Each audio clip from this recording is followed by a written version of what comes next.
జిల్లాలలో ఉన్నటువంటి కలెక్టర్సు, మండలంలో ఉన్నటువంటి మండల అధికారులు వీళ్ళను దర్శించుకోవాలన్నా,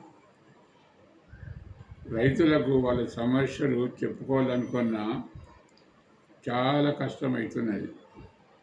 ఎంత కష్టమవుతుందంటే వాళ్ళు ఆహారం లేకుండా పొద్దునే రావాలి, క్యూలో నిలబడాలి, కలెక్టర్ గారు మండల అధికారులు వచ్చే వరకు క్యూలో ఉండాలి. ఉన్న తర్వాత కూడా సమస్య పరిష్కారం అవుతుంది అనేది గ్యారెంటీ లేదు. ఇటువంటి పరిస్థితుల్లో మనం గొప్ప మార్పు ఒకటి తీసుకురావాలి.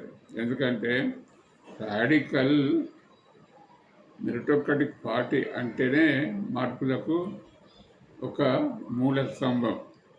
అందువలన ఈ మార్పు ఎలా చేస్తామంటే, ఇప్పుడు మనము ఉద్యోగస్తులను జీతగాళ్ళు అంటున్నాం. మరి ఉద్యోగస్తులు జీతగాళ్ళు కావాలంటే ఏం చేయాలి? రైతులు కలెక్టర్ దగ్గర వలన కలెక్టరు రైతుల దగ్గరికి రావాలి.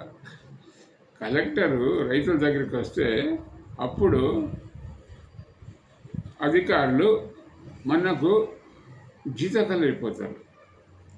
లేకుంటే మనం వాళ్ళ దగ్గర పోతే మనమే వాళ్ళ దగ్గర జీతాలు అయిపోతారు. కాబట్టి ఈ మార్పును అందరికీ అవసరం. ఎందుకంటే ఉద్యోగస్తులు జీతాలు తీసుకుంటారు. జీతాలు తీసుకొని కుర్చీలలో కూర్చుండి బీదోళ్ళు వస్తే ఏందిరా ఎట్లున్నావురా అని మాట్లాడతారు.